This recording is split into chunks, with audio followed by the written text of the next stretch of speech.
I'll be demonstrating the 360 checklist of a Cessna 150.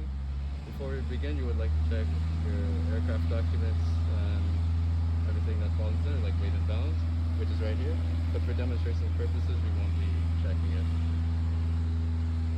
Step 1, remove control wheel lock. Control wheel lock isn't present, so the control surfaces are currently free.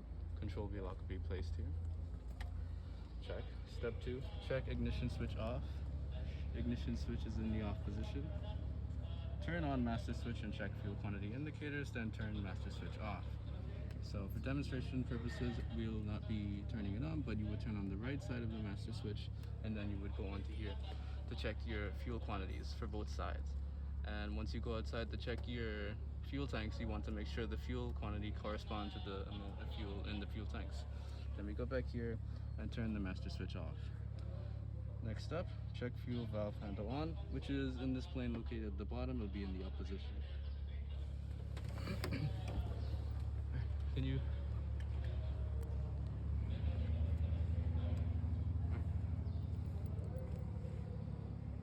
Next up, you'll be going along the side of the plane to check for any cracks, loose rivets, dents, or any rusting or abnormalities. So you want to start from here as you exit the cockpit. You want to go along here, check the rivets, check up the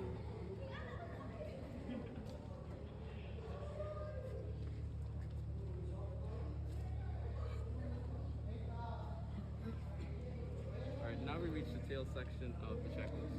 Step 1 would be the remove rudder gust lock if installed. The rudder gust lock is not installed, so we'll be skipping that step. Next step would be to disconnect the tail tie down. If you go into here, this is where you connect the tail tie down. It is currently not present, so we'll be skipping that. And then next would be to check the control surfaces for freedom of movement and security. We do this by gently pushing up and down on the horizontal stabilizers.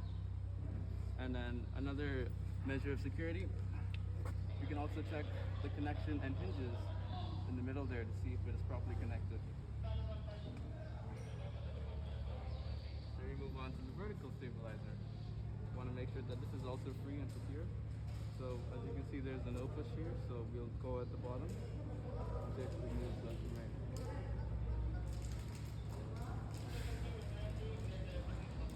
Now we will basically replicate what we did on the other side with this one. Move up and down to secure. Another thing is we could also cross-check from the cockpit as we move up and down. You can see the yoke moving forward and backwards. And we could also just double-check the hinge from this side to see if there's any errors in the connection. Alright, next step as we move along to the wings, we still want to check every rivet, fuselage, and surfaces for any cracks, dents, or rusting.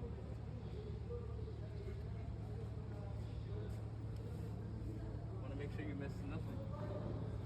And always make sure that this is here because this is your method of communication. There's also an antenna located at the bottom. And then we have reached the wing of the wing part of our 360 check.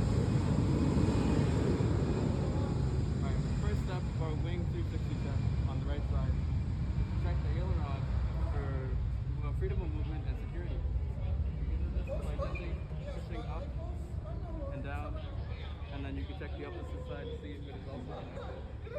Up and down. And then you can also see the yoke inside the cockpit moving left and right. That's how we cross-check that. Alright. Next step would to be to disconnect the wing tie down, which isn't present, and then we would come down here. Check main wheel tire for proper inflation. We do this by simply applying some pressure to the tire. Pressure looks good, and then you want to check the quality of the tire as well. Make sure there's no. Make sure the quality is good, and then that's checked. Now we want to visually check the fuel quantity, then check fuel filler cap for security. So we do this by getting on top of the wing. So now we'll be checking the fuel quantity of our right tank, and the stick has measurements in it, so once we dip it in fully, just hold it in, pull it out, and we have an amount of 7 gallons in the right fuel tank. Now you want to close it back, make sure it's secure, and then at the same time you could also make sure the top wing is also in good condition.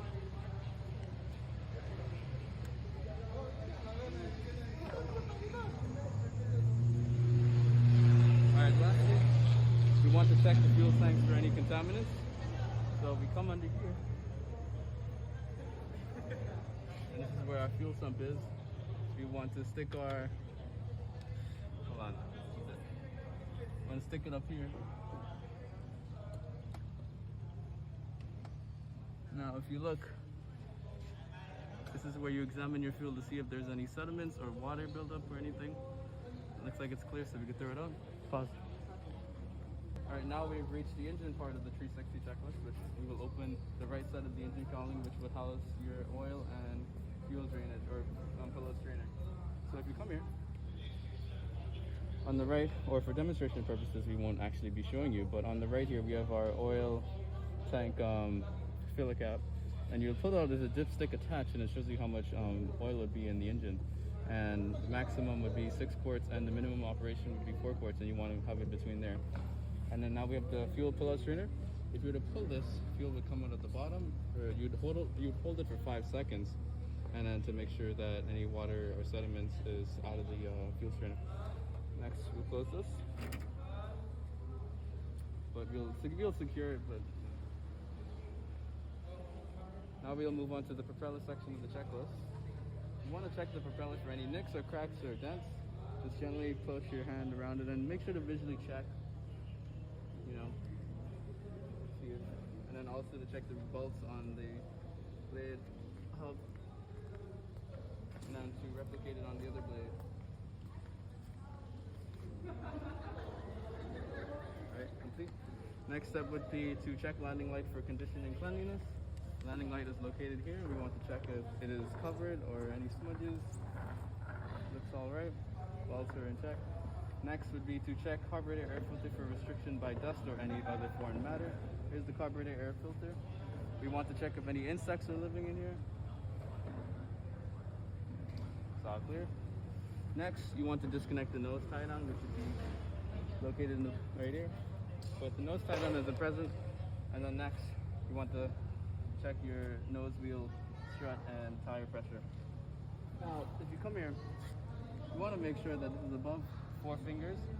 So when you're landing or anything, when you're applying much pressure to the aircraft, your propellers won't hit the ground. So 4 fingers or above is at least the safety operating limit.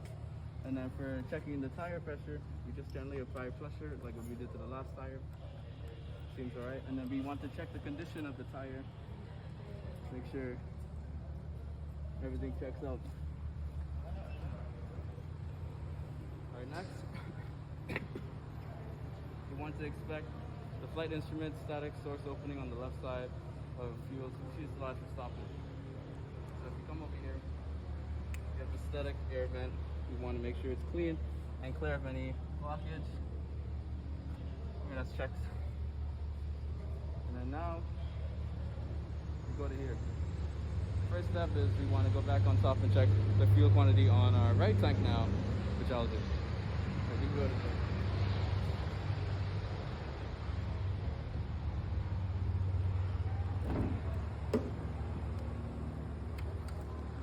Now, open it. Like I said before, measurements are on the 6, so you dip it in. And we have a fuel count of 7 gallons in the right tank, or in the left tank. Make sure it's full, secure, check it.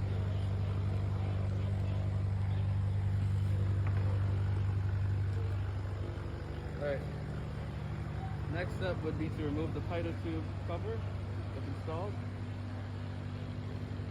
This is a very fragile instrument, so we just want to check for any blockage, make sure no insects are living in there. That is all clear. And now we want to check the fuel tank vent for opening for stoppage, which is located right behind the wing strut here. We want to make sure nothing's blocking it and it is not draining continuously. That means the fuel tank is overfilled. Lastly, we want to check, after that check, we want to check the stall warning vent for any blockage or stoppage, which is located here. As you can see, there's nothing blocking here. And now we have checked this side of the checklist. Now we want to make sure we go along the wing, check for any compromise in integrity. And there's a wing here, so I can't really check that much.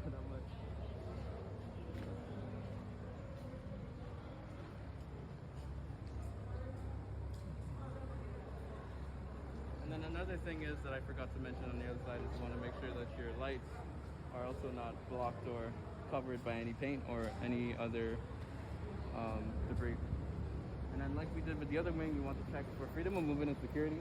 So you want to move it up and down. Make sure you do it gently. And then you always want to look on the other side so you can see that there's a connection. Alright, now we go back to the middle. Now you want to disconnect the wing tie down, which isn't present, so we'll skip that. And then you want to check main wheel tire for proper inflation. It's simply a price and pressure. And then you want to check the tire quality, make sure that everything is in check and order. And then lastly, you want to drain the fuel for any contaminant. It's located right adjacent to the other. So you drain the fuel, and then you want to look at it, see if there's any debris or sediments. It looks like we're clear, so I'll throw it out. There you go, Bob. Alright, that completes our Cessna 150 360 check, as that was the last step. And you are now ready to start your inside pre-flight check.